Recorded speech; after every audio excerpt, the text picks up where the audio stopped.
নেশাময় আসক্তি লেখিকা বন্যা শিকদার পর্ব ৩৮। রাতের শেষ প্রহরে হঠাৎ আহির ঘুম ভেঙে যায়। ধীরে ধীরে চোখ মেলে তাকাতেই সে অবাক হয়ে যায়, কারণ তার পাশে অয়ন নেই। বিষয়টা তার বোধগম্য হলো না। অয়ন তো সবসময় সেহরির সময় তাকে ডেকে তোলে, কিন্তু এখন তো সেহরির সময়ও হয়নি। তাহলে লোকটা গেল কোথায়? এই ভাবনায় তার মাথায় ঘুরপাক খেতে লাগলো। আহি বিছানা থেকে নেমে এক এক করে রুমের প্রতিটি কোণা খুঁজে দেখলো, কিন্তু কোথাও অয়নকে পাওয়া গেল না। ঠিক তখনই হঠাৎ ফোনে মেসেজ আসার শব্দ ভেসে এলো। শব্দের উৎসের দিকে তাকিয়ে আহি ধীরে ধীরে টেবিলের কাছে এগিয়ে গেল। সেখানে অয়নের ফোনটা পড়ে আছে, স্ক্রিনটা জ্বলজ্বল করছে। আহি ফোনের স্ক্রিনে তাকাতেই তার বুক কেঁপে উঠল। একটা অচেনা নাম্বার থেকে মিনিট 10 আগে একটা মেসেজ এসেছে। জান, আমি তোমার জন্য অপেক্ষা করছি, প্লিজ তাড়াতাড়ি এসো। মেসেজটা পড়তে আহির হাত পা থরথর করে কাঁপতে শুরু করলো। তার হৃদস্পন্দন যেন বিদ্যুৎ গতিতে লাফাচ্ছে। বুঝতে আর বাকি রইল না মেসেজটা কোনো মেয়ের। ঠিক তখনই হঠাৎ কেউ একজন বিদ্যুৎ গতিতে তার হাত থেকে ফোনটা কেড়ে নিল। আহি বিস্ময় ভরা দৃষ্টিতে তাকিয়ে দেখলো অয়ন তার সামনে দাঁড়িয়ে আছে। তার চোখে স্পষ্ট ভয় ফুটে উঠেছে। কয়েক মুহূর্ত নীরবতার পর আহি ধীর কণ্ঠে বলল, অয়ন ভাই, এত রাতে কোথায় গিয়েছিলেন আপনি? জানেন কতক্ষণ ধরে আপনাকে খুঁজছি। অয়ন আহিকে আর কিছু বলতে না দিয়ে হুট করে তাকে কোলে তুলে নেয় এবং বিছানায় শুয়ে দেয়। তারপর নিজেও পাশে শুয়ে পড়ে। আহির কোমর শক্ত করে জড়িয়ে ধরে। আচমকা অয়ন আহির গলায় গাল ঘষতেই আহি চেঁচিয়ে উঠল, অয়ন ভাই, আপনাকে কতবার বলেছি এমন করবেন না। আপনার এই খোঁচা খোঁচা দাড়ির জন্য আমার গাল ব্যথা করে। অয়ন হালকা হেসে বলল, ওকে, আগামীকাল সকালে ক্লিন শিপ করে নেব। এবার তো হলো, তবুও তোর গালে চুমু না দিয়ে থাকতে পারবো না। আহি হঠাৎ চোখ বড় বড় করে বলল, কি কি বললেন? আপনি ক্লিন শেভ করবেন? রিয়েলি? না না, একদম কাজের কোনো দরকার নেই। এমনিতেই আপনাকে বিড়ালের মতো লাগে, ক্লিন শেভ করলে তো একদম নেংটি ইঁদুরের মতো দেখাবে। তার চেয়ে এভাবেই ঠিক আছেন, আমি কোনোভাবে ম্যানেজ করে নেব। হঠাৎ অয়ন চোখ বড় বড় করে কঠিন কণ্ঠে বলল, কি বললি তুই? কিছু যখন শুনতে পাননি তাহলে আমিও কিছু বলিনি।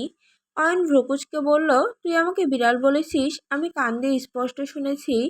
আহি মুচকে হেসে বলল, আমি কি আপনাকে বলেছি আপনি মুখ দিয়ে শুনেছেন?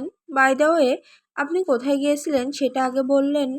অয়ন দুষ্টুমি ভরা চোখে তাকিয়ে বলল, কেন, খুব মিস করছিলে আমার ভালোবাসাগুলো? ফাজলামো বাদ দেন, সত্যি করে বলুন কোথায় গিয়েছিলেন। আবার আরেকটা মেয়ের সাথে ইন্টু করতে যাননি তো? কথাটা শুনতে অয়ন হঠাৎ কাশতে শুরু করলো।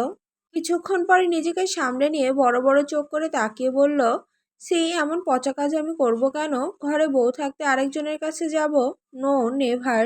তার মানে বউ না থাকলে ঠিকই যেতেন? পুরুষ মানুষ আসলেই ভালো না। আপনারা পুরুষ জাতি এক একটা লুচ্চার কারখানা। অয়ন ভ্রুকুচকে বলল, এখন যত দোষ আমাদের। তোরা যে সামনে এসে ঘুরঘুর করিস তার বেলায় কিছু না, আর আমরা এদিক ওদিক তাকালেই দোষ। শালি, তোরা নারী জাতি ভালো না। আহি রক্তিম দৃষ্টি নিক্ষেপ করে তার দিকে তাকিয়ে রইল। সঙ্গে সঙ্গে অয়ন মাথা নিচু করে ফেলল। তারপর ধীরে ধীরে বলল, সরি বউ, আমরা পুরুষ জাতি খারাপ, নারী জাতি পৃথিবীর সবচেয়ে ভালো। এই আমার বাজে মুখটা কেন যে সব সময় সত্য কথা বলে কে জানে। পরের বার আপনার বাজে মুখ দিয়ে যদি কিছু বলে তাহলে মেরে মুখ ভেঙে দেব। অয়ন মাথা এদিক ওদিক করে স্বীকার করলো এবং ফিসফিসিয়ে আওড়ালো, সামান্য মুখ তো ভাঙবি, আর কিছু তো ভাঙতে পারবি না? আহি চোখ রাঙিয়ে কটমট দৃষ্টিতে তাকিয়ে বলে, আমি আরো কিছু ভাঙতে পারি, যার জন্য আপনি একদম অকেজো হয়ে যাবেন। কয়দিন আগে নিউজ দেখেননি? জামাই তিরিং বিরিং করেছিল বলে তার ভবিষ্যৎ কেটে নিয়েছে। আপনিও তিরিং বিরিং করলে সেম কাজ আমিও করব। যা বউ, পচা কথা বলে না। আমার বউ অনেক লক্ষ্মী, তাই তার মুখে এসব পচা কথা ভালো লাগে না। আহি কিছুক্ষণ চুপ করে রইল। গভীর মনোযোগ দিয়ে ভাবতে লাগলো, কে সেই মেয়ে? অয়নের সাথে তার আদৌ কোনো সম্পর্ক আছে কি, নাকি এমনি? আহিরও খুব ইচ্ছে হচ্ছিল জিজ্ঞেস করতে, মেয়েটি আপনার কি হয়? কিন্তু সে মানুষটাকে অবিশ্বাস করতে চায় না। যে সম্পর্কে সন্দেহ বেশি সেই সম্পর্কই সবচেয়ে দ্রুত ভেঙে যায়। তাছাড়া অয়ন এমন ছেলে নয় যে নিজের বউকে রেখে অন্য কোনো নারীতে মত্ত হবে। এইসব জল্পনা কল্পনা করতে করতে আহি কখন যে ঘুমিয়ে পড়েছে সে নিজেও টের পায়নি। অথচ অয়ন তখনও তার গলায় মুখ গুজে রেখেছে। সে মৃদুস্বরে ডাকলো, বউ। কোনো সাড়া শব্দ পেল না। সে আবারও বলল, এই বউ, শোন না, আমার না ভীষণ প্রেম প্রেম পাচ্ছে। একটু প্রেম করি। তবুও কোনো উত্তর নেই। অয়ন কয়েকবার ডাকলো কিন্তু ফলাফল শূন্য। অবশেষে সে মাথা তুলে তাকালো। আহিকে গভীর ঘুমে আচ্ছন্ন দেখে তার মুখটা একটু শুকিয়ে গেল। সে বিড়বিড় করে বলল, যা বাবা, একটু প্রেম প্রেম করব তা না, এই মেয়ে তো ঘুমিয়েই পড়লো। এর জীবনে মনে হয় আমার চেয়ে ঘুমের গুরুত্ব বেশি। আর কথা বাড়ালো না সে। মেয়েটার শান্ত মুখের দিকে কিছুক্ষণ তাকিয়ে রইল। তারপর আলতো করে তার কপালে ছোট ছোট ভালোবাসার পরশ এঁকে দিল। এরপর আহির ছোট্ট শরীরটাকে নিজের বুকের সাথে জড়িয়ে ধরে অয়ন ধীরে ধীরে ঘুমের দেশে তলিয়ে গেল। সূর্যের ক্ষীণ আলোর তীর্যক রশ্মি জানালার কাছ ভেদ করে ধীরে ধীরে রুমের ভেতরে প্রবেশ করছিল। সেই নরম আলো অয়নের ঘুম ভাঙিয়ে দিল। অয়ন ধীরে ধীরে চোখ মেলল। তারপর চোখ কসলাতে কসলাতে একটু পাশ ফিরে তাকালো। তার দৃষ্টি গিয়ে থামলো আহির ওপর। আহি তখনও গভীর ঘুমে আচ্ছন্ন। শান্ত নিষ্পাপ একটা মুখ, ঘুমের মাঝে তার শ্বাস প্রশ্বাসের ওঠানামা করছে। অয়ন একটু ঝুঁকে এলো, খুব সাবধানে নিজের হাতটা বাড়িয়ে দিল এবং আহির গালে আলতো করে রাখলো। তারপর মুগ্ধ দৃষ্টিতে তাকিয়ে রইল তার দিকে। মনে হচ্ছিল যেন এই মুহূর্তটা সে যতটা সম্ভব দীর্ঘ করতে চায়। ঘুমের ঘোরে আচ্ছন্ন আহি টেরই পাচ্ছে না যে কেউ একজন কতটা মুগ্ধতা নিয়ে তার দিকে তাকিয়ে আছে। এদিকে সূর্যের আলো ধীরে ধীরে আরো উজ্জ্বল হয়ে উঠছে। একটু পরেই সে আলো গিয়ে পড়ল আহির চোখের ওপর। অয়ন সঙ্গে সঙ্গে চমকে উঠল। দ্রুত উঠে দাঁড়িয়ে বড় বড় পা ফেলে জানালার দিকে গেল। একটানে জানালার পর্দা টেনে দিল যাতে আলো আর ভেতরে না আসে। সে চায় না আহির ঘুমে কোনো ব্যাঘাত ঘটুক। সবকিছু ঠিক করে আবার এসে ধীরে ধীরে আহির পাশে শুয়ে পড়ল অয়ন। আগের মতো তার কোমর জড়িয়ে ধরল। বুকের কাছে টেনে নিয়ে আবারও পলকহীন দৃষ্টিতে তাকিয়ে রইল তার ঘুমন্ত মুখের দিকে। সময় যেন থমকে আছে। ঘড়ির কাঁটা তখন 11টা ছুঁই ছুঁই। কিন্তু তাদের কারোই সেদিকে খেয়াল নেই। কিছুক্ষণ এভাবে কেটে যায়। হঠাৎই নীরব রুমের মধ্যে ফোনের তীক্ষ্ণ রিংটোন বেজে ওঠে। শব্দটা অয়নের ভাবনার জগৎটা এক নিমিষে ভেঙে দিল। অয়ন বিরক্ত হয়ে পাশ থেকে ফোনটা তুলে নিল। স্ক্রিনে চোখ পড়তে ভ্রু কুঁচকে গেল তার। কাঙ্ক্ষিত নাম্বারই বটে, তবে এই মুহূর্তে সে কারোর সাথে কথা বলতে চায় না। প্রথমবার রিংটা সে কেটে দিল, কিন্তু কিছুক্ষণ পর আবার ফোন বেজে উঠল। দ্বিতীয়বার উপেক্ষা করলো। তৃতীয়বার যখন আবার একই নাম্বার থেকে কল এলো, তখন বিরক্তি চরমে পৌঁছে গেল। অবশেষে সে ফোনটা রিসিভ করলো। ওপাশ থেকে কি বলা হচ্ছে সেটা শুনতেই তার মুখের অভিব্যক্তি বদলে গেল। কয়েক সেকেন্ডের মধ্যেই তার মেজাজ সম্পূর্ণ বিগড়ে গেল। আজ তার অফ ডে ছিল। বহুদিন পর একটা দিন পেয়েছিল যেখানে সে একটু শান্তিতে সময় কাটাবে, বিশেষ করে আহির সাথে। অথচ এখন তাকে আবার হসপিটালে যেতে হবে। ইমার্জেন্সি অপারেশন আছে। অয়ন বিরক্ত কণ্ঠে বলল যে সে আজ যেতে পারবে না, কিন্তু ওপাশ থেকে বারবার অনুরোধ করা হতে লাগলো। পরিস্থিতি নাকি খুব সিরিয়াস। শেষ পর্যন্ত বিরক্ত হয়ে সে রাগান্বিত কণ্ঠে বলে উঠল, সব সেটা ভাঙা বালছাল আমার কপালেই জুটেছে। এত এত বাল পাকনা ডক্টর থাকতে সবার আমার কথাই মনে পড়বে। একটু বউকে নয়ন ভরে দেখবো, তার জো নেই যে। হুম। রাগে ফুঁসতে ফুঁসতে ফোনটা কেটে দিল অয়ন। কিছুক্ষণ চুপ করে বসে রইল সে। তারপর অনিচ্ছা সত্ত্বেও বুঝতে পারলো তাকে যেতেই হবে। ডক্টর পেশে এমনই, চাই বা না চাই দায়িত্ব এড়ানো যায় না। হঠাৎ তার চোখ গিয়ে পড়ল দেওয়ালে ঝোলানো ক্যালেন্ডারের দিকে। কাল আদিলের অপারেশন। এই কথা মনে পড়তে সে একটু থেমে গেল।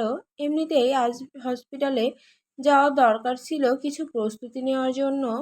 একটা নিঃশ্বাস ফেলে অয়ন উঠে দাঁড়ালো। তারপর দ্রুত ওয়াশরুমে ঢুকে ফ্রেশ হয়ে নিল এবং তাড়াহুড়ো করে রেডি হতে শুরু করলো। এদিকে আহি তখনও গভীর ঘুমে ডুবে আছে। সে কিছুই জানে না এই মুহূর্তে তার অয়ন ভাই ঠিক কতটা অনিচ্ছা নিয়ে তাকে ছেড়ে হসপিটালে যাওয়ার প্রস্তুতি নিচ্ছে। অন্যদিকে মাহি ধীরে ধীরে আদিলের রুমের দিকে এগিয়ে যাচ্ছে। সে এখনো কিছু খায়নি, যেহেতু সে শারীরিকভাবে অসুস্থ। ওষুধ খেতে হবে, আর আগামীকাল তার অপারেশনও, তাই তাকে রোজা থাকতে দেওয়া হয়নি। হাতে খাবারের প্লেট নিয়ে মাহি গুটি গুটি হয়ে রুমে ঢুকলো। পুরো রুমে চোখ বুলিয়ে দেখলো, কিন্তু কোথাও আদিলকে দেখা যাচ্ছে না। হয়তো শাওয়ার নিচ্ছে, মনে মনে ভাবলো সে। মাহি টেবিলের ওপর খাবারের প্লেটটা রেখে রুম থেকে বের হয়ে যাওয়ার জন্য এগিয়ে গেল। ঠিক তখনই হঠাৎ বিদ্যুৎ গতিতে কেউ এসে তাকে দেওয়ালের সাথে চেপে ধরলো। আচমকা এমন ঘটনায় মাহি ভয় পেয়ে গুটিয়ে গেল। সে চোখ পিটপিট করে তাকালো। সামনে আদিলকে দেখে একটু স্বস্তির শ্বাস ফেললো, কিন্তু আদিল কোনো কথা বলল না। সে একের পর এক টুপটুপ করে মাহির গালে কয়েকটা চুমু খেলো। তারপর তার কোমর জড়িয়ে নিজের সাথে শক্ত করে মিশিয়ে নিল। মাহি সঙ্গে সঙ্গে নিজেকে ছাড়ানোর জন্য ছটফট করতে লাগলো। আদিল ভাইয়া ছাড়ুন প্লিজ, কেউ দেখে ফেলবে। আদিল নির্লিপ্ত স্বরে বলল, দেখুক, আই ডোন্ট কেয়ার, বউ তুই আমার, তাই বউয়ের সাথে আমি যা ইচ্ছে করব, তাতে অন্যদের কি? মাহি কিছু বলার আগে আদিল ধীরে ধীরে তার মুখটা আরো কাছে নিয়ে এলো। তার ঠোঁট দুটো এগিয়ে যাচ্ছে মাহির ঠোঁটের দিকে। মাহি পরপর কয়েকটা শুকনো ঢোক গিলল। আদিল তার চিবুকে আলতো করে চুমু দিতেই মাহি আবার ছটফট করে উঠল। আদিল ভাইয়া ছাড়ুন প্লিজ, আমি রোজা আছি কিন্তু। আদিল হালকা হাসলো। সৌহার্দ, তুই রোজা, আমি তো না। তাহলে আমি থেমে যাব কেন? তুই কিছু করবি না তাহলেই তো হলো। গতকাল বিয়ে করেছি, এখন যদি বইয়ের কাছাকাছি না থাকি তাহলে কি লাঠি নিয়ে হাঁটার বয়সে থাকবো? তখন তো আমার মধ্যে কোনো এনার্জি থাকবে না, তাহলে কাছাকাছি থেকে কি করব? মাহি কটমট করে তাকালো তার দিকে, কিন্তু সেসব যেন আদিলের চোখেই পড়ল না। সে আরো একটু ঝুঁকে এলো। হঠাৎই মাহি ব্যথায় কুঁকড়ে উঠল।